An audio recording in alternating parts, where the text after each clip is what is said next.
Rừng của Hà Lan.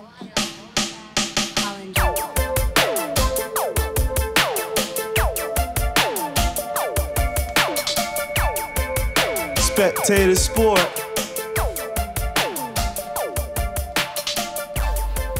Yeah, young Warren Buffett in the building, people. Go ahead, Talent. Let them know. The young Warren Buffett, a.k.a. LeBron James, is the king. I'm the second coming, though. But, you know, your boy's in the building right now. Radio Raheem says LeBron James is going to get his tail bust tonight by KD because LeBron has no answer for KD. What do you say about that, Talent?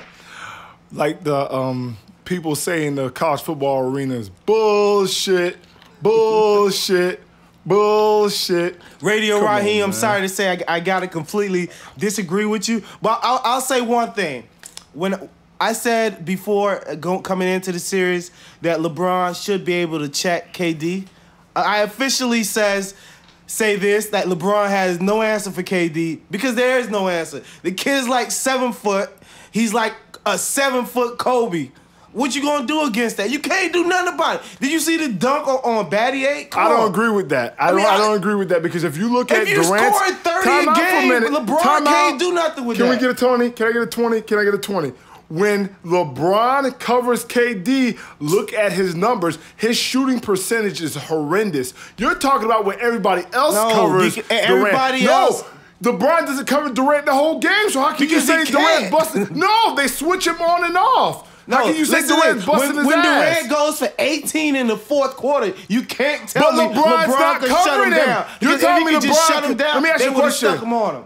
LeBron's covering Westbrook, Durant, Harden. He's covering everybody. He's not covering KD the whole time. But when you look at the numbers, when LeBron covers KD, he has a low shooting percentage or he's not even getting the ball. Look at the first quarter when LeBron was sticking KD. Westbrook couldn't even get the ball to him. And everyone complains about Westbrook taking too many shots, but how can he not take the shot when he can't get the ball to KD? So what is he gonna do? Are you saying KD can't get the ball? LeBron's defense is that wonderful. Like LeBron didn't foul him on that last shot at the end of the game.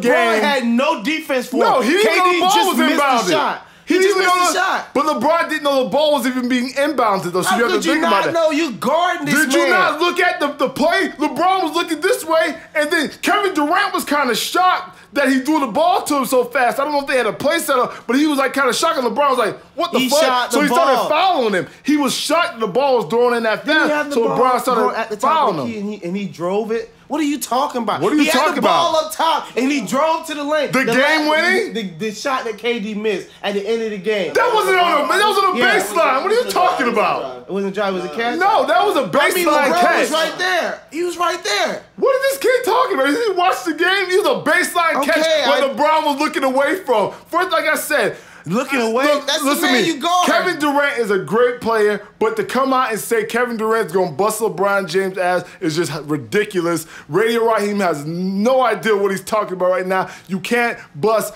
268, 260. You just can't do it. Apparently, it was done last year in the finals by Jason Terry, by JJ Barrera, so it can be done. By JJ Barrera, Jason Terry. You're talking about a couple of jump shots. You ain't LeBron sticks these people the whole game. I'm talking about consistently back and forth, game after game, to the point where the nigga took his heart. He took LeBron's heart. Jason Terry took LeBron's heart because he couldn't guard him. I didn't see that. He had no answer. I did not see that. I see Jason Terry make a couple of jump shots against LeBron, but he's an NBA player. I expect the NBA player to be able to make a couple of jump shots. But if you put LeBron on Jason Terry for a whole game and tell him to D him up, Jason Terry won't score 5 points. So come on, moving along, let's get real here. Moving along, we want to say a wonderful and great Father's Day to all the beautiful fathers out there in spectator sport. We do this for the fathers. We do it for the daughters. We do it for the women, too. Well, like I said, I want to say happy belated Father's Day to all the great fathers out there. Everybody who stepped up to the plate as a man and has been able to be there for that child, regardless of your child support situation, your no support, your work situation, your life situation. You always knew that you got somebody else that depend on you, and you was there for them. All the fathers. Now, all the dirtbags out there who out here perpetrating on Father's Day, who's a worthless dad, who's a worthless piece of crap. Father's Day is not a day for you. It's not Sperm Donors Day. This is Father's Day. So all the sperm donors, all the flies out here that just donate sperm to all the women that's out here that's being captivated by all the flyness. You know what? This ain't your day. This is not your day.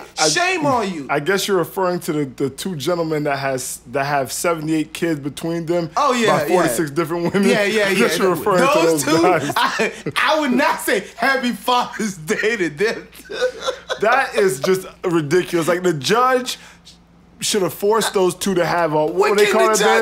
No, what do they call it? Vasectomy. A vasectomy? Yes, he should have forced them. He should have forced them. 78 kids that they're not supporting. That's ridiculous. You can't support legalized vasectomy. You can't tell the government to tell this guy to cut. I will. Two guys that not supporting their kids had sex with 46 women and have 78 kids. Yes, I think they should be forced to have a vasectomy. Let me ask you a question. Whose fault is it? The two dudes or the 46 women?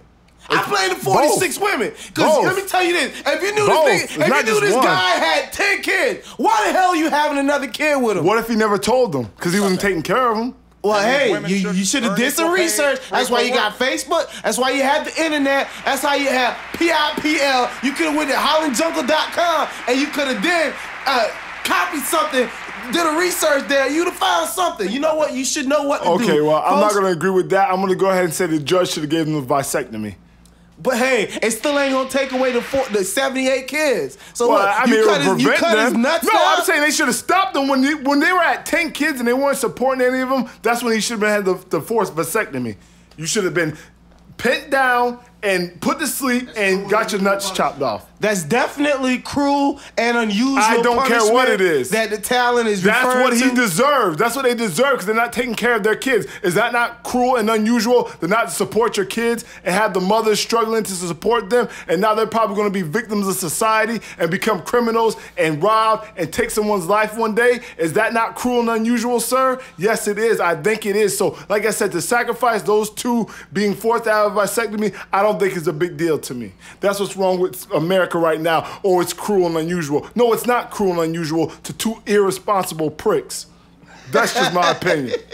Exactly. Folks, see, the views just expressed by the talent is completely his own opinions. These views are not the views of Spectator Sports. This is the views of Spectator Sports. Or anything views of Spectator associated with Spectator Cortex, Sports. you're in the building right now. Let me ask you a question. Two guys who have 78 kids that do not take care of those kids, if they were forced to have a vasectomy, would you feel bad for them? Yeah. You would feel bad for two guys who don't? Okay. So let me ask you a question. So where's the bar at? So what happens when there's a guy that got 3 kids and the government said 3 kids is too much? So now you got Joe Blow being forced to have a vasectomy after 3 kids. So you say so Cortex, you said that's cruel and unusual. Okay, that's what you're agreeing with, right? So now you're saying those 78 kids that they're not going to take care of. Now most likely, I'm going numbers wise. I said 40% of those 78 kids are going to be criminals. They're probably going to end up killing somebody one day. Shame on you. Selling drugs. Shame on you, talent. Listen to me. Because they don't have the black youth of America. Time out. Because they don't have a father figure around to take care of them and show them the right way. Is that not cruel and unusual to those kids and to their future victims? If you could have prevented this from happening by having them have a forced C-section vasectomy, you're telling me which one you would choose. You can't castrate people. What's wrong with you? Obviously, the views expressed by Plan B subscriber. What? He's that ignorant that he doesn't understand about Plan B, or he doesn't care about it. You don't know what the future holds, so you don't know. I'm 100% sure. Statistics show this. Stats show this. Is going to have plans in place to help these. No, listen to me. The stats show this. This is what's going to happen. Those kids are most likely going to be criminals. Most likely. Right? No, it's going to happen. This is going to happen. And you're telling me you feel bad for these 2 losers who's not even going to take care of these kids? I don't agree with that. I'm not softy. You should have forced them that after 10 kids, they weren't taking care of them, forced a vasectomy on them. But I don't need to talk about those 2 losers anymore. If they forced vasectomies on Abraham, you wouldn't be here today. Hey, they should have. Shit. Listen to me. For any man who's not taking... What's wrong with this listen guy, to me. man? For any man... What's wrong with you? Let me ask you... What is your problem? Cortex, let me tell you something. If you're not taking care of your kids and you're at number 3 and you're on child number 3, you should have a forced vasectomy. You're a bum. Nah, man. You are a bum. Why wouldn't you have a forced vasectomy? Well, You're not taking care of the kids you got. All, those guys are supposed to be illegal, so then they will be convicted. What? Then they can't have more kids in jail. No, what do you mean? If you have 3 kids, you don't pay child support. You go to jail, don't you? Yeah, you They go have to jail. 70, but those guys have 78 kids in Speaking that of going to jail, my license was almost suspended because of child support. But you know what? What you do, you gotta pay your child support, take care of your kids, do whatever you have to do to not be in a position where that's gonna happen to you. You know what? One thing I always say, and one thing that I subscribe to is this. No excuses. Nobody cares about the excuses. If you're gonna have the 78 kids, true enough, you need to take care of them. But I completely disagree with forced vasectomies or any flies taking phone calls during his own show. But hey, that's just the thing that we deal with. Listen to me. That was about business, obviously. You know, I'm getting some inside information about these 2 fools who had these 78 kids. Like I said, I feel bad for, you almost got your license suspended. It's unfortunate, it's sad. But at the same time, you're not the guy, that's not supporting his 78 kids. You have a child that you try to support and the best of your possibility. Now, if it's not good for the mother, it's an unfortunate situation for you. But at least you're trying. Those losers were not even trying. So, come on, dude. Come on. I don't feel bad for a guy who's had to have a forced vasectomy. I don't feel bad for him. The law says you get arrested, so you shouldn't be trying to... Do you believe in capital punishment? Yes, I absolutely do. I absolutely do. Listen to me, I don't believe that a person, listen to me, like those 2 guys I seen on World Star recently that blatantly walked up behind a gentleman and shot him in the back of his head and then put 5 more bullets in him. That person should be immediately convicted, taken outside, and killed. That's it. Who's on C-Murder? No, C-Murder, yeah, he should be too. There should be these people should not have the right to appeal. They should have no rights. You blatantly took somebody's life with no remorse. You didn't care. It didn't even register to you that you're about to kill somebody for whatever reason that you thought was important. Because whatever that person did to you, it didn't change just because you killed them. I don't know if it made you feel better, but those people should be taken out and not electrocuted. I would even go as far as say it's tortured a little bit. I would go as far as just to say tortured just a little bit and then taken out. And then I'm telling you, the crime rate would drastically drop. I'm telling you. I'm just letting the people know this. I believe in capital punishment. Folks, let me tell you where to find us at. Please check us on Facebook. Facebook.com/spectator sport. We're always posting interesting, great inside stuff. Please go ahead and like our fan page. Check us out on Twitter @spectator sport, the #1. Check out our family, Holland Jungle in the building. Check them out at hollandjungle.com. Facebook.com/Holland Jungle. Holland Jungle Twitter @hollandjungle.com, @NanoChang89, @Beats by Muscle, @King Fly. King Fly, we see you out there. Thanks to all the people that make this show possible. Like I say, thanks again for tuning in to Spectator Sport. It's your boy, Ronnie Lott, the sports job, putting in major work. And just speaking of dirtbags who do ridiculous stuff and people who should be punished for their acts, C-Murder. I seen a story recently that C-Murder was supposed to be sentenced to death for his murder trial, or his murder conviction. How you feel about that, Talon? Do you think that he should be? When you take somebody's life, you an eye for an eye. You gotta go. It doesn't matter if you're an entertainer or whoever you are. You take another human being's life, your life should be taken. Plain and simple. I don't care who he is. I'm sorry, his family is very unfortunate, but the people whoever he killed, he took them away from their family. So, an eye for an eye. I feel nothing. It's whatever. Like I said, man, C-Murder. I always like C-Murder.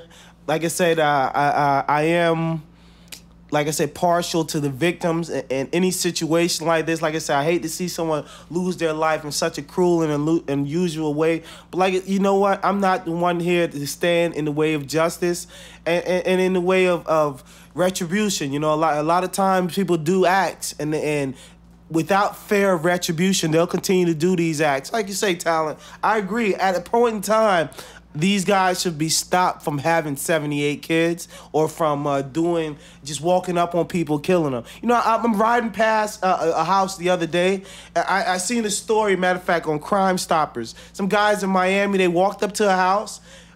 3 guys, late at night, 3 o'clock in the morning, walked up to a house, AK-47s, and they just started letting off into a house.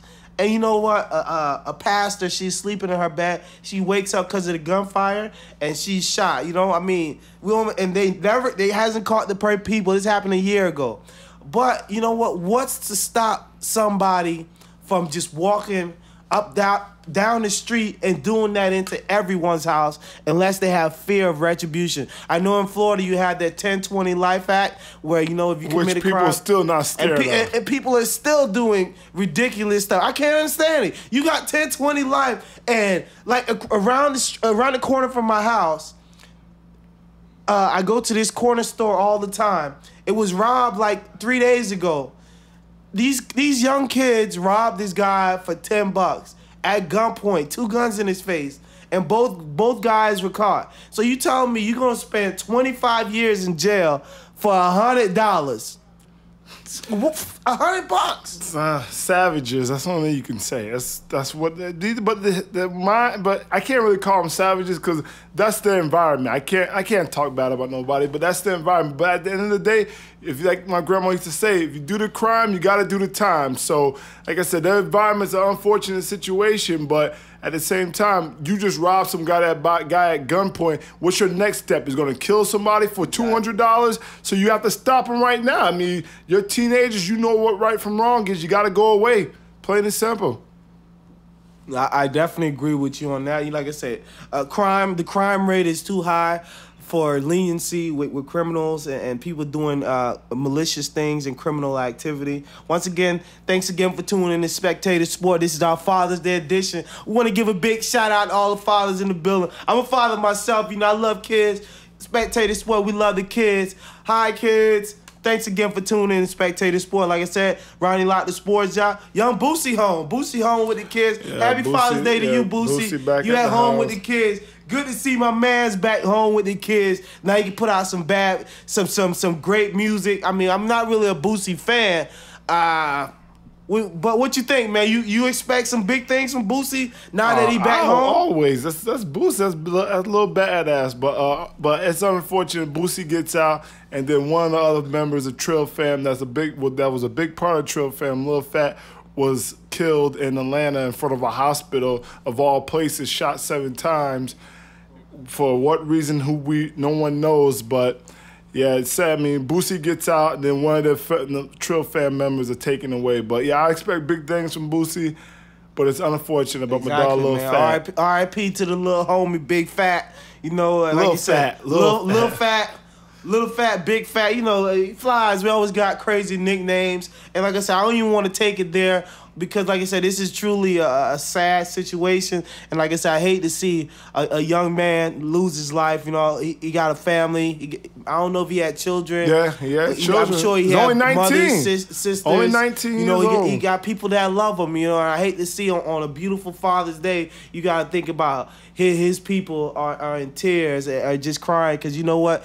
Their child just went from being a pseudo-celebrity actually making it and making a way out of whatever situation he's been in, being able to be a semi-successful as an artist, to have your life taken away at the tender age of what, 19? 19. Tender age of 19. It's just ridiculous. It makes no sense. I can't understand how anybody could do it. But let's go ahead and talk about Father's Day and fathers being fathers and punishment and retribution as we've been on this. I know this is a sports talk show, folks, and you don't expect this type of talk, but we switch it up because you know what? sports, like Talon say, football is life. Well, you know what? Life is life. So we got to deal with life. So this is stuff that's going on around us, and it's going on around you. So I know you want to talk about it, so let's put it out there. The Creflo Dollar situation. Creflo Dollar was recently arrested for child, I guess, is it considered child abuse? I'm pretty sure it is. He punched his child in the face. I'm pretty sure that's child abuse. So he punched his 13-year-old daughter in the face. I guess she wanted to go to a party. It's being reported, don't quote me on this, I'm loosely being reported that his 13-year-old daughter wanted to go to a party and he forbade her to go to the party. And she was like, she gonna go anyway. So he had to do what he had to do as a parent. And his doing what you had to do as a parent was punching her in the face. Yeah, I mean, like I said, Happy Father's Day, Creflo. You can't tell someone how to raise their children, what to do with their children, but you can't punch your 13-year-old daughter in the face. I mean, I understand disciplining her and hitting her with a belt or whatever you want to hit her with, not in the face, but come on, in the face, dude. You're a grown man. You're punching a child in the face. That's just too much. Shame on you, Creflo. I mean, yeah, come on, man. That's just, I mean, I understand she may have made you angry because she talked back to you, but like I said, like I was telling you earlier, you have to think about this.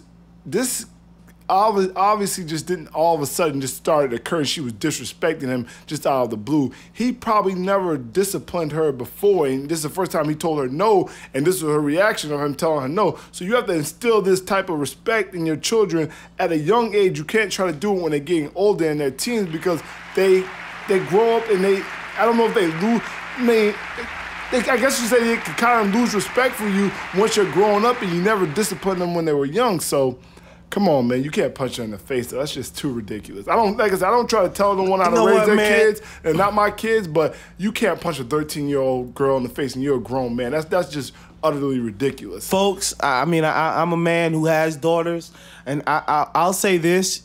It's tough to tell someone how to raise their child and how to discipline their child. I don't agree with him punching her in the face. I truly don't. But at the same time, I'm not going to be the one to tell him what to do with a 13-year-old daughter, because at the age of 13, you know what? A lot of women at the age of 13, that's a very delicate age for a young woman. You know, you're growing into your physical body. You're hitting puberty. I mean, you've hit puberty, so now you're a teenager. You liking a lot of things. So as a father, man, that's probably one of the toughest ages you have to deal with with a young woman. So if you got a young girl and you got to lay the law down to her so some other douchebag doesn't involve her into one of the 78 kids. She's not one of the 46 women that those two dudes run into. So if you don't want that, so you might have to punch her in her face so she can know. If you tell her she can't go to the party, you ain't going to the party. And if you think you're going to go, Creflo Dollar going to show you. Yeah, but I'm pretty sure there's another way he could have prevented her from going to the party without punching her in the face. She's a 13-year-old girl. But you want to castrate these guys, but he can't punch her in the face. Come on, that's two totally different situations you were talking about here.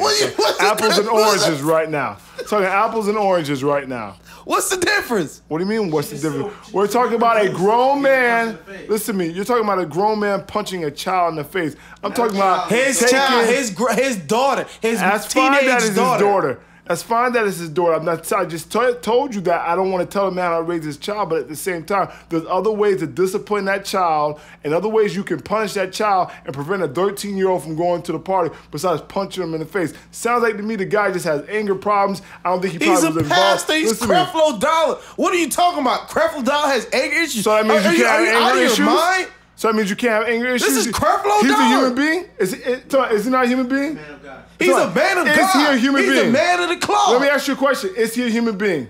He's a man of the cloth. He's a human being. He's no Tebow. Human being, exactly. He's no Tebow, but listen to me. He's a human being at the end of the day, and we are emotional people. We are emotional creatures, and he probably got hot that his 13-year-old daughter told him something that he didn't like, and he overreacted. No. Listen, she said she's going to the party. If I told my daughter, you're not going to the party, and she telling me, I'm going to the party, you gonna see what's gonna happen. Okay, exactly. I don't know if So I what would I do is this. But at the same time, I can't say Creflo, you wrong. It's He Father's is Day. wrong for that. Come Creflo on, is being bro. a father. That's ridiculous. He's being a father. Some of these girls need somebody to punch them in their face when they're out there doing the stuff they're doing. Let me ask you a question. Let me ask you a quick question. So him taking a belt or a switch or a drop cord, how he probably was disciplined when he was coming up and beating her and throwing her in her room. You're telling me that couldn't prevent her from going to that party? That's a child abuse charge. No, if you that's beat not. her, that's a child abuse charge. Punching a child in the face is a child abuse charge. A lot of kids get beat with belts and whatever. The parents are going to jail for it. But when you blatantly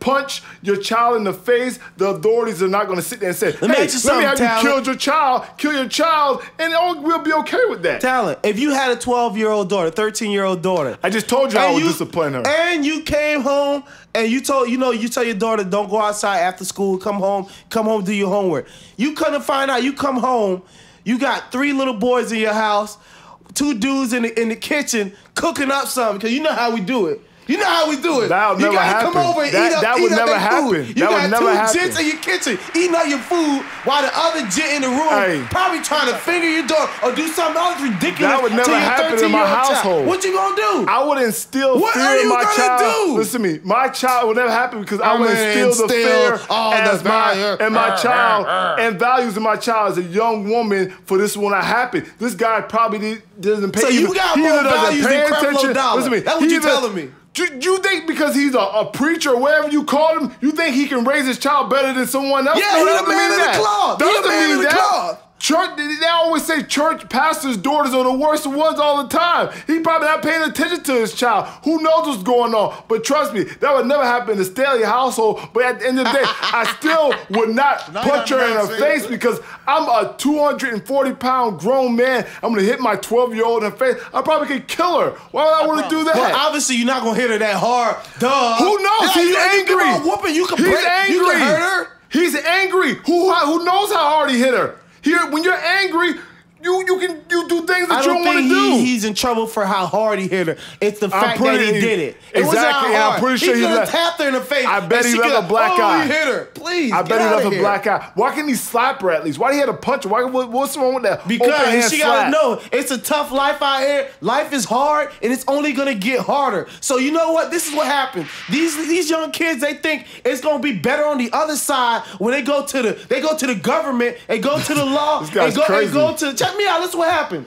They think, oh, I got it bad in my house, blah, blah, blah. I leave my house, call the police, get my parents in trouble. Now I'm going to foster home. Okay, what do you think will happen in foster home? You're That's gonna be her issue. Sexually abused Whose from problem home is that? to home. You can't find a real home. Next thing you know, you end up as a runaway where you're going to have to be sleeping with people just to live, where you got to sleep with somebody just to eat. Is that the lifestyle you want for your child? No. Punch her in her face, Creflo. Do what you got to do. Okay, and go to jail. That's real smart. Do what you got to do. I would have went to jail. That's real smart. Punch her in the face and go to jail. If I feel like I got to punch my daughter in the face to stop her from her own self, to save her life, I'll go to jail to save her life. Thank you.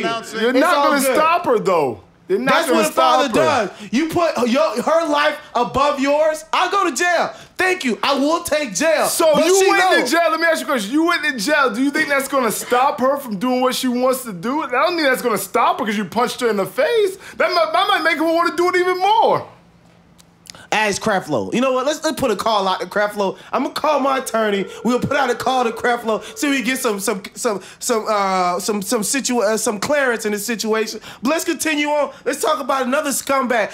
What do you thought about it coming out in the trial of Jerry Sandusky that he used to consider himself the tickle monster? How do you feel about that? I don't want to talk about Jerry Sandusky. The kids calling him the tickle monster.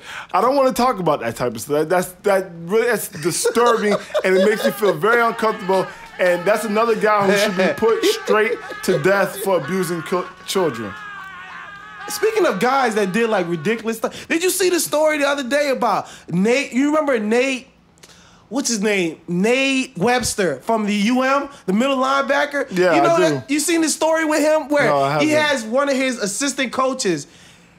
He just been accused. He just been found guilty of sexual assault on one of his assistant coach's daughter. Basically, he had the 13-year-old girl. He would hold her at gunpoint and have sex with her, basically. And he told her if she would tell her dad or any of her parents, that he would kill her family. And this dude literally, I'm talking a big football player. I know who he's Nate still Webster in the league. is. And he's talking about a coach's 13-year-old daughter. This dude's taking her at gunpoint and smash. Nate Webster, you're a piece of crap. You are a disgrace to the U. You should never put is he your in jail thumbs yet? together.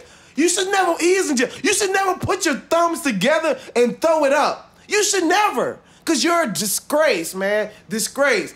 Happy Father's Day, Nate Washington. Nate Webster. Happy Father's Day. That'd be that Nate Washington. I apologize, Nate Washington. I don't know where you get all these sick stories from, but let's talk about something a little more uplifting, a little more enlightening. Let's talk about Chad Ochocinco. You know, Chad's my dude. He's with Evelyn Lozado. You know, I got me an Evelyn, so you know, Evelyn Lozado. You know. So big up to Chad Ochocinco, 85. Hopefully he change his name back to Johnson? I think he was in the process of doing that. I guess he's always going to be 85 and Ochocinco to be, even if he changes his number to 87 when he goes to the Dolphins. Now, he was recently signed by the Dolphins. How you feel about that signing, Talent? I mean, it is what it is. He'll be the best receiver on the team. I mean, but at this point in time, I just feel like Chad is playing for his check now. He's not playing for a championship. I mean, because you go to the Dolphins for what reason? I mean, I know you're going to be the number one receiver on the team, but you're not going to do anything with the Dolphins. Let me ask you a question. They have no quarterback. How did it work out last year playing for the ring? Listen, you can't play for How did it work out? He went to the wrong team. What do you not understand about that? People make bad decisions. He went to the team that was in the Super Bowl. No, he didn't play. He didn't even contribute. That's what you don't understand. That's what I'm telling you. They don't need stars to go to the Super Bowl. They don't need that. So the Patriots lost because he didn't get any playing time? Did the Patriots lose? No. Are you reporting that? Are you reporting that the Patriots lost because they didn't play Chad Ochocinco? Yes, they did lose because they didn't play Chad Ochocinco because he has the ability to beat one-on-one coverage consistently. That's why they lost to the Super Bowl. And Belichick didn't place him in the game. They placed him in the game for like what? The show's over. A couple plays? Just stop the show right now, man. I'm telling you the truth. Just cancel the show, man. I'm telling you. Folks, I gotta go. Let me tell you something. You know what? Let me tell you something. The show's over, man. Just cancel Let me explain something to you. Cancel the show. Let me explain something to you. This dude ain't talking about sports. I refuse to talk sports with this guy again. Talent. That when you see everyone see what Ocho did in Cincinnati, how he was a baller, how he was out of control. Now, the New England Patriots don't have receivers of his caliber. They never did. Tom Brady always went to the Super Bowl with a horrible receiving core, probably 3s and 4s throughout the NFL on any other team. But they made it work because they played as a team. But when you get to the Super Bowl and you need a receiver to beat someone on one-on-one coverage and you got guys that can't do it, if you would have incorporated Ocho earlier in the season and got him involved, you could have used him late in the Super Bowl to beat that one-on-one coverage, to get Brady some open throws. But to be honest with you, Ocho, that's probably one of the reasons that they lost the Super Bowl because they did not have Ocho in that offense more involved. Folks, I'm not even going to entertain this conversation. It's the Let's truth. move on. It's the truth. LT just retired. LaDainian Tomlinson just retired from the NFL. He's going to re-sign with the Chargers and retire. That's a classy move by a Charger organization. LT's been the leading rusher in their organization, and he's meant everything to that organization for all the years that he has. And off of this junior Seau situation, I think the Chargers, you know what? They owe their fan base some type of loyalty by, doing moves like this and great moves like this. You know what? Like I said, LT's always been a great Charger. How you feel about that move, Talent? I mean, LT, a great running back. But I understand, what's up with the running backs when they get to age 30? They're like retiring or they're not as good as they once were. Because it's called mileage. What's all this about? Like, this is mileage. Crazy. You had running backs back in the day that played 14, 15 seasons in the league and they were productive. But the guys not as big. Now all of a sudden, guys it wasn't as big. It wasn't as violent. Not even. I'm talking about back in the 90s, like even in the early 90s. You had running backs that had freaking 14, 13 seasons under their belt. It's just ridiculous. I don't understand why these receivers. Button ready, but everybody can't be Roger Craig. Come on, dude. I mean, I don't know. I just don't understand what's up with once a running back turned 30, he's not going to be what he once was. So it's kind of crazy to me. But LT is a great running back. I mean, he's a Hall of Famer. I'll say this. It's a proven stat that running backs, as they reach the age of 30, you figure you get in the league, after 6, 7 years in the league, the wear and tear of these bigger guys, just doing things to you, it just won't work, you know. So I'm not even even going to entertain that conversation. Let's go ahead and move on to the next thing. Folks, let me tell you where to find us. Thanks again for tuning in to Spectator Sport. Like I said, it's your boy Ronnie Lott, the sports jock. Find us on Facebook. Please like our fan page. Check it out on Facebook. Once you finish liking our fan page, Spectator Sport, Facebook.com/Spectator Sport, you go to HollandJungle.com, and then you go to Facebook.com/Holland Jungle. You like that fan page. And you just keep on moving to Jessica Vox. Then you go to Nano Chain, and then you see Tone Bone. Then you go to Muscle. You know, that's how we do it in the building. Holland Jungle in the building, that's what we do. And then once you're done with all our Facebook pages, then you go to Twitter, because you know we there. You know we tweeting. You know we tweeting. Spectator Sport, the #1. That's where we at. Or if you can't find us there, you know we at Holland Jungle. And if we ain't there, you know, King Fly, we see you sometimes. You know, Agent Gary, where you at? Fourth quarter, I'm back. Let's keep it moving. It feels like you just took me on a field trip.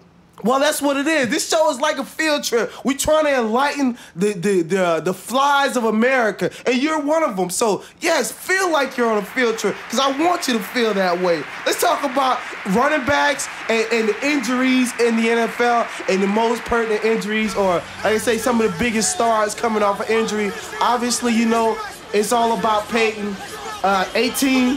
18 moving to Denver Broncos and coming off of that missing a whole year neck surgery. How you feel 18 is going to come back, and how you think his injury is going to affect his 2013 season? 2012. It's Madden 13, so I always go with Madden. Madden supersedes life. I don't know what I want to see from Peyton this year. I mean, I expect that he's going to be productive, but I don't know if we're going to see any 4,500, 40 touchdown, year from Peyton. I think he'll be effective and productive, but I don't know if we're going to see those type of numbers, though. But I think he's going to be obviously probably a top 10 player in the NFL again this year. All right. Okay, and we have next one, Adrian Peterson. AP coming off an injury late in the season. How you think that's going to affect him? He says he wants to be back for week 1, but I think that's pretty quick for a running back, especially a back who runs as violently as AP does.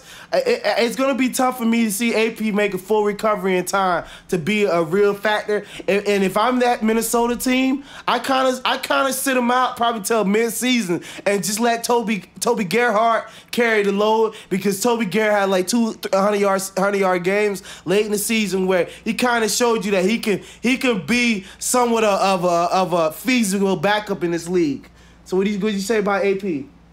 It's dangerous bringing him back so soon. I mean, I think he shouldn't even play this season, to be honest with you, because that ACL is not a joke, and he still has another, after this year, if he sits out this year, he'll still have another 4 or 5 years under him. Getting closer to 30. I mean, I don't believe in that. I think AP can go ahead and break that myth of the 30-year-old, because that guy's just an amazing running back. But I don't think he should play this year. But the type of season, I think if he does play, I think he still be productive. But I don't think he gets over 1,000 yards, though. With that knee injury, he's not going to be the same player. He probably feels that he feels great, and I've seen all the workout videos, but it's a whole different thing when you're in the actual game and you're cutting violently and you're people knocking you down below your leg. It's just something going to be totally different that he's not, that he's probably not even going to want any part of. To be honest Plus, with you. he won't run as recklessly as he did before. Like, he can't run with reckless abandon if you're thinking about your knee, and I just think he won't be able to do that. But it's left to be seen. Like I say, AP is I think knee shots back. should be illegal in the NFL.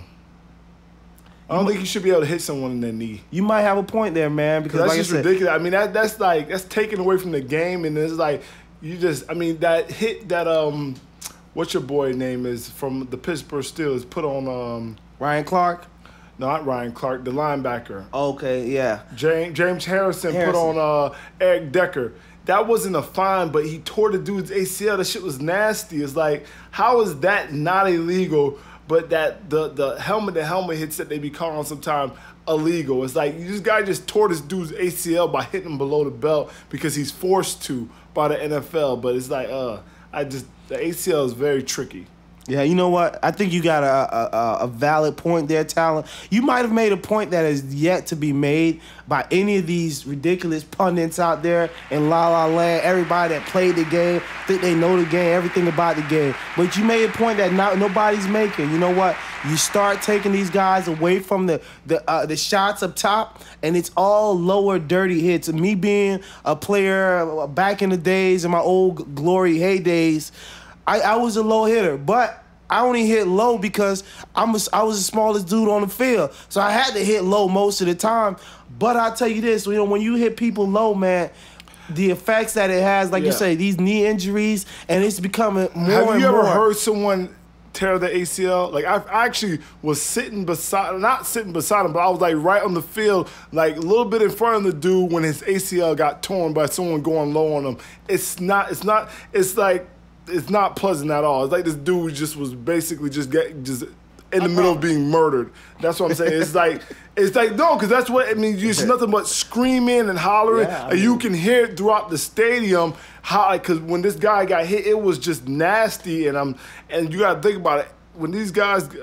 Imagine that was in Division III football. Imagine NFL when people like James Harrison hitting people low and stuff. That's instant. It's like not even nothing to even think about. Let's go ahead and go ahead to the next running back. We have Matt Forte. Matt Forte was coming off. Last year he was having unbelievable season where you talking about this guy was probably top 3 all-purpose backs in the league, and then he gets injured late. So how do you feel he's going to bounce back coming off of that injury? I don't think Matt Forte would have the same numbers as he used to have because you have Brandon Marshall now. And Brandon Marshall is going to open up doors for other receivers. And then you're not going to be able to throw those screens. And you're not going to have to throw those screens and the dump-offs to Forte because you have Marshall. So I don't think his numbers are going to be what they usually are with the Bears next year. But not due to the injury. I just think just due to having Marshall on the out there as the number 1 receiver now. What about Darren McFadden? Darren McFadden's coming off an injury that he had. He had it pretty early in the season. But they kept him out a long time, and who knows? I always expect McFadden to come back. As long as he's all healed up. I think it was a foot injury. As long as that foot injury is all healed up with Carson now with another year in that system, I expect him to have a big year if he can stay healthy. As long as the foot's healed up. He's been out since it was week 8 or something. He went out, so I expect him to have a great year, especially with Carson being with that receiving core, and he's going to open things up for the receivers. They have a quarterback that can get them the ball. And now you got 8, you can't stuff the box with 8 defenders in there. So I think McFadden's going to have a productive year. He'll probably be one of the top rushers in the NFL again. Look, think about this, Tyler. Look at the quarterback position in the AFC West. Let's think about, and this is kind of just off the top. Tell me which division you think has the best quarterbacks in the NFL. The AFC West, you're talking Peyton, you got Matt Castle, you got Rivers, and then you got Carson. That's a pretty serious combination. Matt Castle, no. You got the NFC East, you got those guys in the NFC East. Matt Castle, he had a tough year last year. I'll say Matt Castle, no. And Carson, no. Because Carson right now, he still has more to prove. So I would take the NFC East with Vic, Eli. Yeah. You got the young Robert Griffin III, and you got Tony Romo. So I would take the East quarterbacks over the AFC West. I'll agree with you on that one. But but you can even rival that with Carolina's division. You got Cam, Breeze, Matt Ryan, and then you have Josh Freeman, who is coming off a down year, but he can play. So that's going to be another tough, quarterbacks in there. Great. There are a lot of great quarterbacks in the NFL. So that's a position that, like I said, is always heralded in the NFL. So it should be another great year. Talking about quarterbacks, Matt Schaub is also coming off an injury. How do you think Matt Schaub is going to bounce back from his injury situation? Well, Matt Schaub's always put up great numbers. The issue with Matt Schaub is he never can stay healthy. So I expect him to come back with the running game and the tight ends and Andre Johnson out there. And, I expect him to have those same numbers that he always has, but he has to stay healthy, to make it to the Super Bowl, though. But they should be favorites to win the Super Bowl this coming year, just, because that's what they were missing last year, and they still won playoff games without him. So I think that Matt Schaub is going to be a vital piece to them getting to the Super Bowl. Let's talk about holdouts because there are a few big names that we mentioned that are actually holding out, Forte being one of them. We also have MJD and Ray Rice. How do you think these running back holdouts are going to affect their team? And do you think their holdout is going to really last deep into camp and into the season? Or do you think it's going to be resolved fairly quickly? And let's start out with MJD. Well, MJD's case, the GM already said that he's not renegotiating his contract. So if that plays out through training camp, I don't think it's going to fare well for MJD because what we've known and what's shown is the fact that when a running back holds out of training camp, he ends up coming back into the season and he doesn't have a good season. And that's with a lot of running backs that have held out. So if MJD and any of these running backs are thinking about holding out, I don't see them having a big year, even though MJD led the league in rushing last year. But if he holds out through training camp, it's just about being in training camp and getting those reps, and it's something that just translates well over into the season versus you not being there at all. Even though the veterans like to say, we don't need this, we don't need this. Yes, you do need this, because tell Chris Johnson he didn't need training camp last year, and then he comes in and he has that horrible first, I forgot how many games. He really didn't come on towards the end of the season because he missed all that time with the team. So let's go ahead and look at the U.S. Open leaderboard. As you know, Tiger Woods. Let's not talk about Tiger. I'm disappointed in Tiger. After day two, Tiger was tied for the lead. He's now he's five strokes off the lead coming off a Saturday. That's a tough course. Okay, he's You're five talking strokes about off the lead. You know how many people have been playing?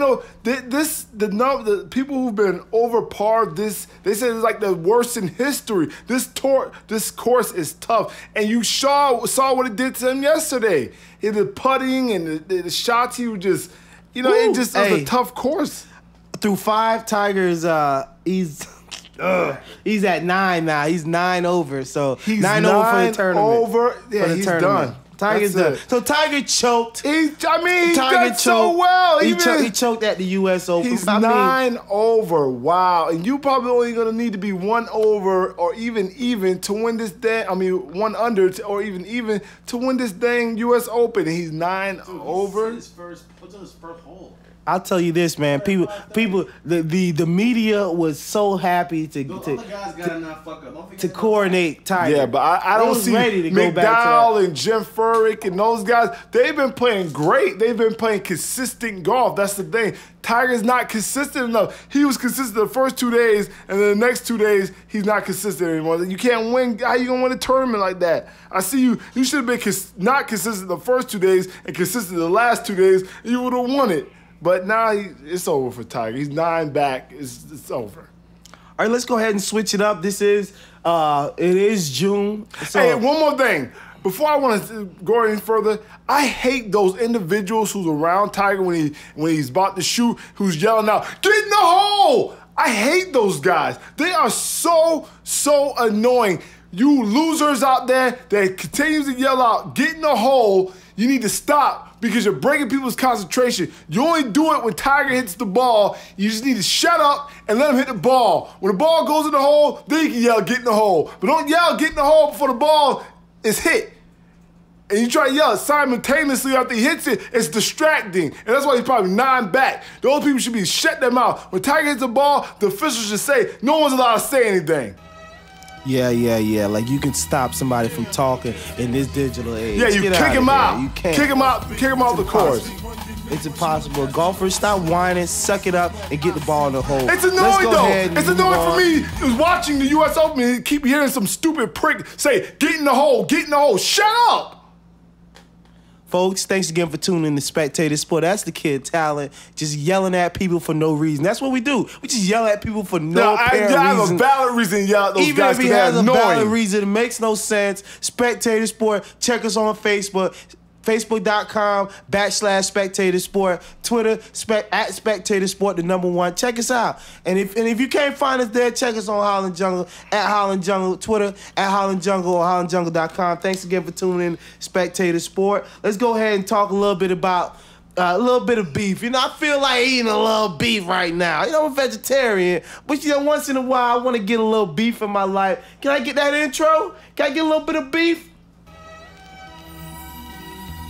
Hold on, folks. My beef is getting sizzled. Like my boy Scrappy. Like I only want 5 seconds on one side, 7 seconds on the other. I like it blood raw. That's how we gonna give it to you at Spectator Sport. That's kind of nasty. Ew. That's how my boy eats it. He goes 7 seconds on one and 7 seconds on the other side. Good. That Jack LaLanne shit. You know what? good. He had to ask the chef would they make it. And we was at a restaurant and the dude's like, no, we're not allowed to make it like that. We won't make it like that for you because we're not gonna deal with the liability. Yeah, I was like, that's a big liability. That's crazy. disgusting. That's disgusting. That thing's not even nowhere close to being cooked. But let's go ahead and get into the beef, man. You know, it's the beef that's taking the world by storm. You got Meek Millie spitting his fast rhymes all over the club, throwing his fast bottles. Then you got Drake. You just got Drake. I don't even know what to say about that fool. Drake was the whole reason this thing got started. So exactly, you trying to Drake. be tough. You know, Canada always trying to be America. So you know what? Canadians, they want to be tough. But Canada, stay in your place. Drake, this is the nah, U.S. so you can't if somebody say that. sends you a bottle, you can't say, you no, don't accept clap. the bottle Stop and be that happy. clapping. Just See, accept the hey, bottle, you stop clown. that clapping because this ain't a you can't bullying say that club, about whatever you Drake. talking about. Drake This ain't a polo actually, club. he initiated the altercation, so you can't say he's soft because he don't got up and say, Wow. yo, what it is, and start the whole thing, do the Wow. bottle. He You gotta understand initiated that. a He did, fight it was a with jump his off. big bouncer next to him, It and he don't initiated matter a who fight was with next Chris to Brown. him. It don't matter. That's he really started tough. the thing off. That's what you understand, dude. See, now you try to discredit the man. What? The man Chris said, Brown, the like he finish line said, now? like So he Chris said, Brown's the finish you like line the that you finish referring to. line. We can't wait to run into you. Chris So when Brown's he the finish ran line. into the dude, well, he had beef with him No. obviously about something. So Why they, you gotta pick they up a jumped weapon? off. Why so you when gotta you see use a comment, weapon? hey, that's a message Mano to a comment. mano. That's a message to comment. And when I see you, it's going down. Get outta Plain here, and simple. man. It's Get outta going here. down. That's it. There's nothing else to talk about. You see what I did to Chris Breezy? That's what I'm about to do to you. Folks, like I said, I don't know where you guys come out on this. I don't know if we've even explained the story because Talon just went in on a tangent.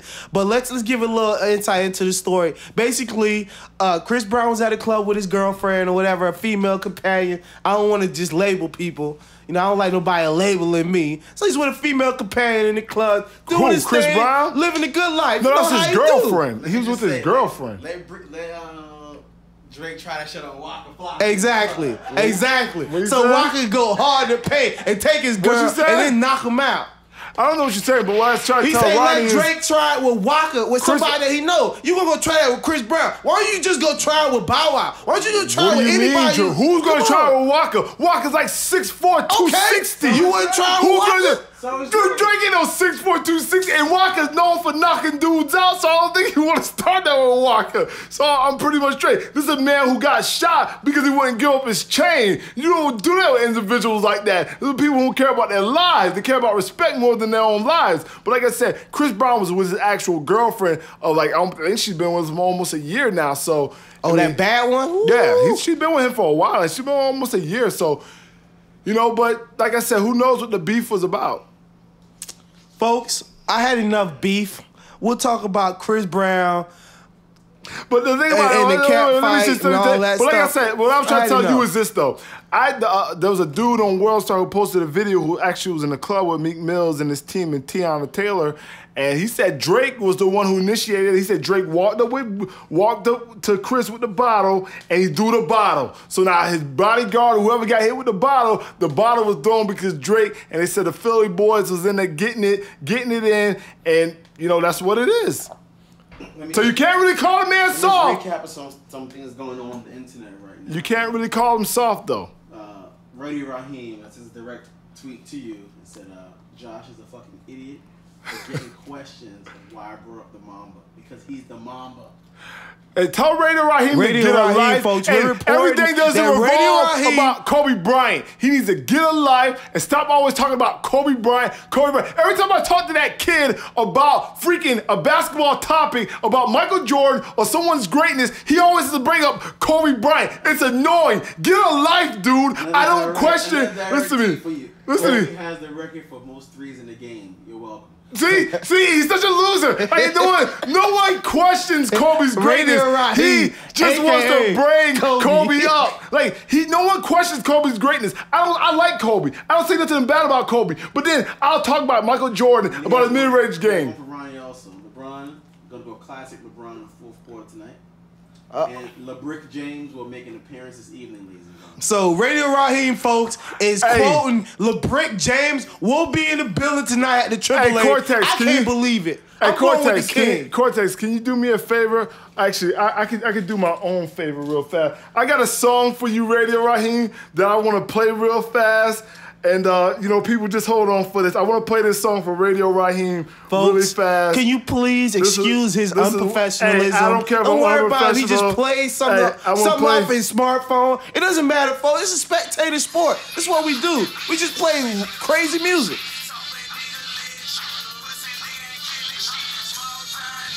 Hold on. It's coming. This is for Radio Raheem. I'm going to have him listen to this later.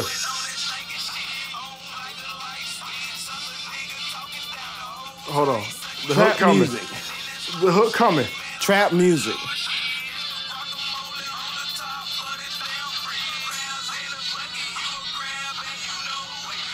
You're a crab and you know it. Here we go. It's about to drop for Radio Raheem. Damn, you's a hater. Hating on the king for no reason. That's for you, Radio Raheem. Stop hating on the king. You can tweet that to Radio Raheem right now. Stop hating on the king. Tell him we're going to listen to that Juice Man, hater, Alaska and Atlanta. Tell him that right now. Come from the talent. Tell him that right now. Come from the talent. Did you just hear what this kid just said? Ooh, Alaska you's a hater. and Atlanta. Damn, and he's listening to Juice Man. Alaska and Atlanta. Yeah, you crab.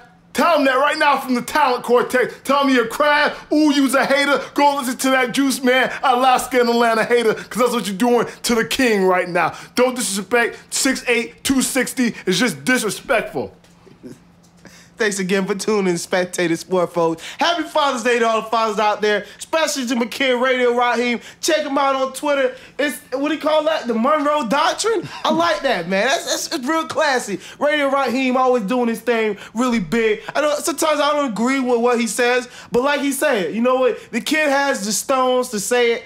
He says LeBrick's in the building tonight. Kid has the stones to say it. So I gotta respect it. No, I hate people who talk bad about a guy who's putting up Oscar Robinson's numbers throughout the NBA, and no one else has done it since Oscar Robinson. So how can you sit here and justify talking bad about a guy 30 who's doing that? 32 in the finals. It's and like he's still getting criticized. Exactly. You have an alternative motive or something. Like you have an alternative reason why you're criticizing this dude. Like you don't like him. I don't understand. Like how can you debate this guy? No one has done this since Oscar Robinson. Not Michael Jordan. Not Magic Johnson. Not Larry Bird. None of the greats has done this besides LeBron. So what is that to, I don't understand. It's crazy to me. Like this is why I can't agree with people when it comes to LeBron. I understand what you could say sometimes about him in the fourth quarter. I can understand, yeah.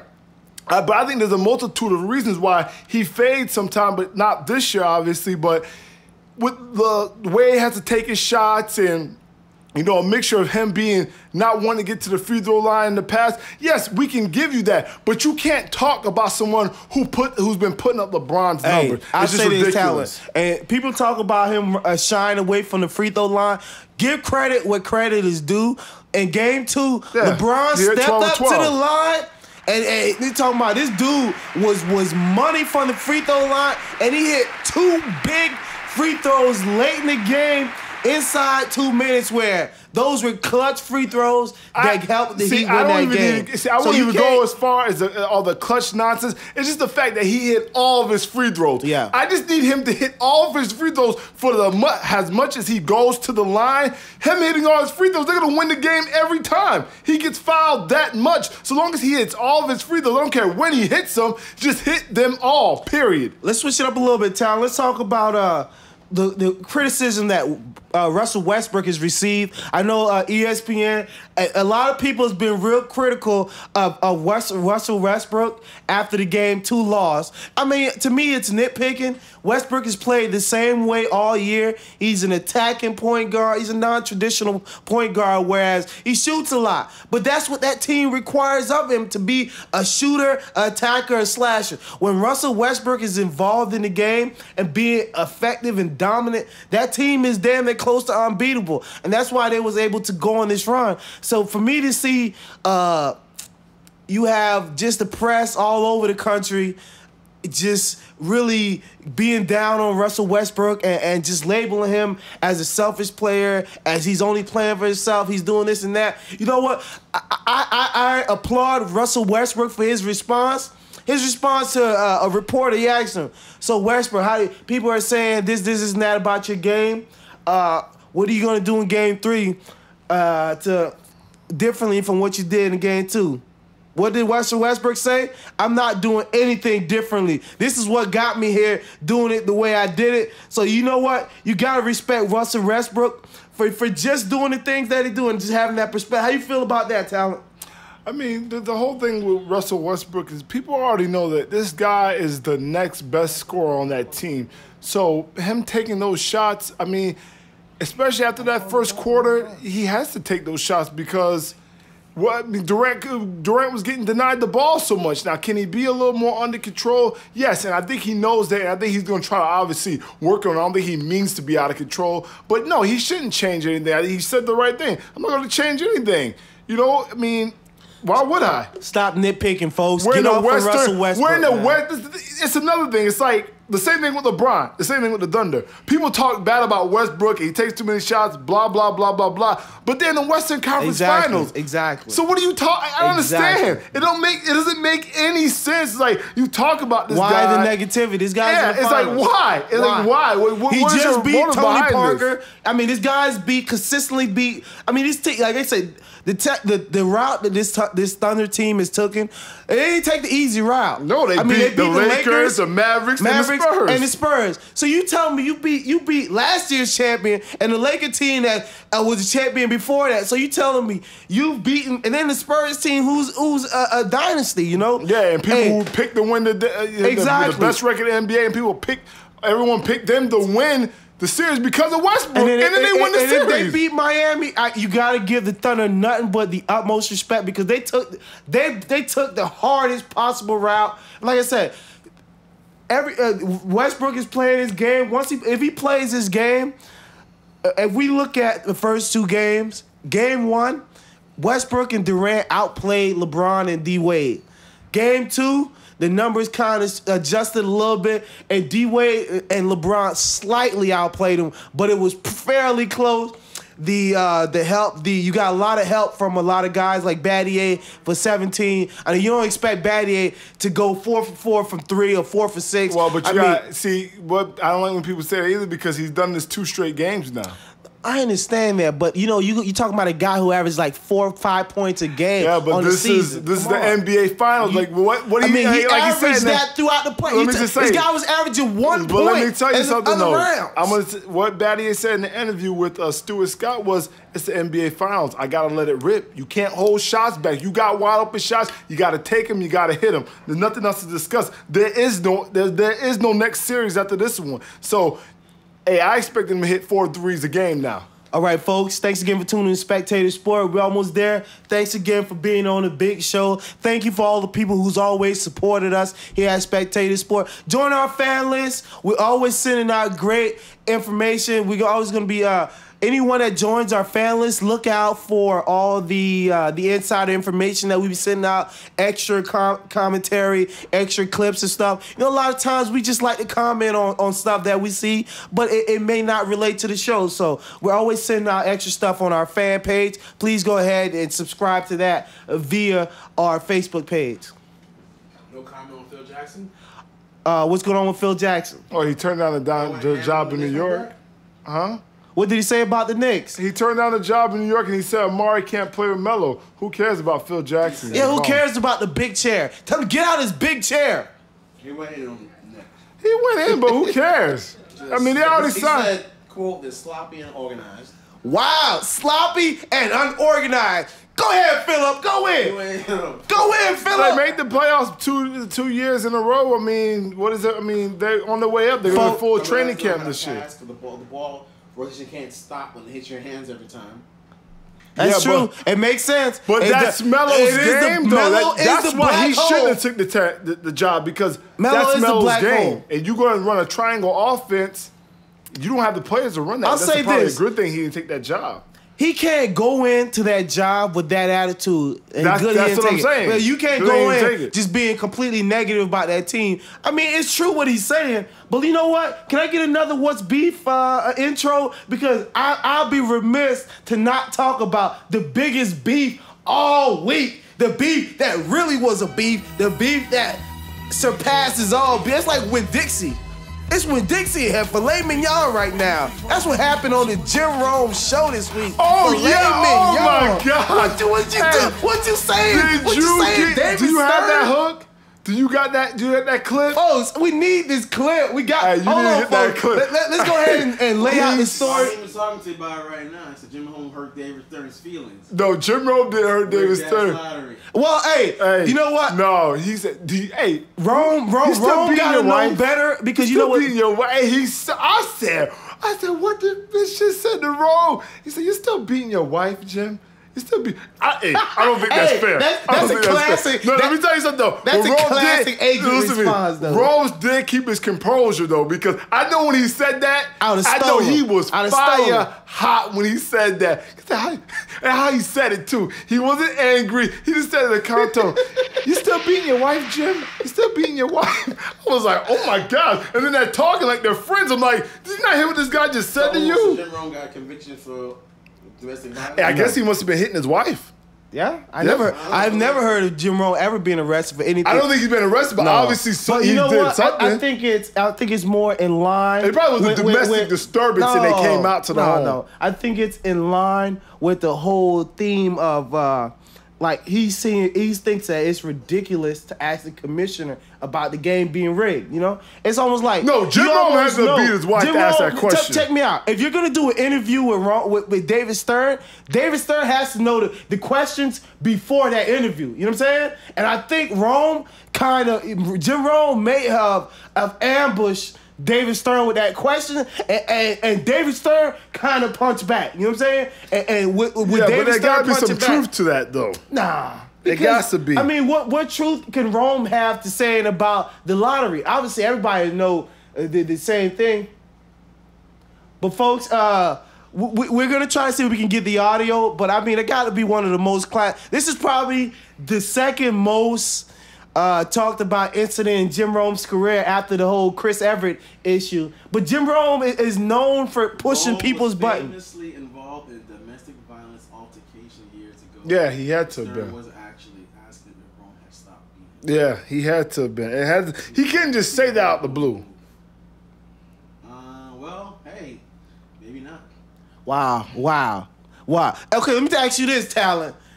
You're Jim Rome. You make the money you do. You're in the position you are. Do you slap the out of David Stern? If he asks you still beating your wife, do you smack David Stern? He was on the phone. He didn't have the opportunity to smack him. He was on the phone. So, I mean, next time so do you tell David Stern, when I see you, they're like friends, though. Like, they're friends. They have a relationship. I listen to the Rome show. I watch did you not hear the interview? They're not friends. Dude, he said it. They have a relationship. He being listen, because he interviews them 3 to 4 times a year, every year. But they're not friends. He knows Jim Rome. If you go out to dinner, but they have he some gonna type say of relationship with the man, David though. Stern know who Jim Rome is. David Stern don't know who I am. So we don't have a relationship. They know who No. they know who the other one is. But at the same time, they're not friends. No, but I'm saying they have a relationship like, it's not obviously, can I go sleep at your house and I care about what you're, but they have some type of business relationship where a low blow like this was never delivered. He said that in the interview and they were like, yeah, we do go back a while and we have been in some altercations bigger than this before. This is what they said in the interview. So they have some type of sort of relationship between those two. And it's like a shot that, he just...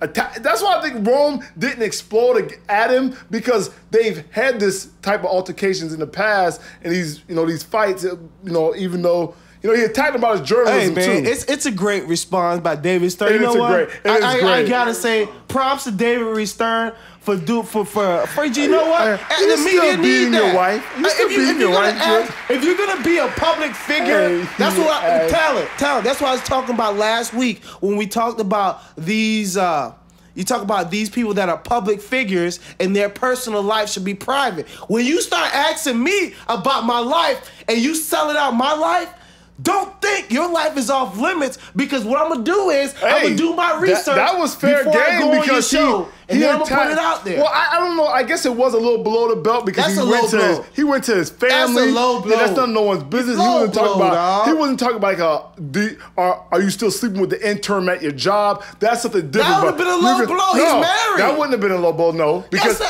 You attacked my organization saying that we're fixing stuff. Come on, no. That's not a low blow, no. That's a valid he attacked question. him at business. That's a valid question that's being if he's asked. still sleeping with his intern. That's a valid question. That's a valid question. Are you still sleeping with your interns? That's a valid question, because that's it's a dirty related. game, man. I love agents. Agents, I love you guys, because you know what? You know how to keep your composure and keep business running even when you don't agree. Agents disagree perfectly. Great example, Jim Rome, David Stern. This is how you conduct business. And I guarantee you, he will get another. Flies, just look at this. He will get another interview from David Stern anytime he wants Exactly. to. Why would he do an interview? That's like saying Chris Evans is going to go do an interview with Jim Rome. No, he's going to do a friggin' fight with Jim Rome. But let's go ahead and, folks, we're almost close to the end. But I want to get my You a Fool. My You a Fool. Can I get some You a Fool in there? Folks, I'm not gonna do my You a Fool intro theme song. The talent has been on my behind for a while. You know, I don't even want to talk about that. But you know what? Let's go ahead. Why don't we get Jessica Vox to do the You a Fool, Cortez? You know what? I need Jessica Vox to do my You a Fool. Tell Jessica to get over here and do our You a Fool for us. Record her. Tell Jessica Vox to show the flies some love and do our You a Fool. All right, now let's go ahead and talk about my You a Fool. At first, it was going to be the 2 baby fathers, and I was kind of decide between the 2 fathers with the 78 kids.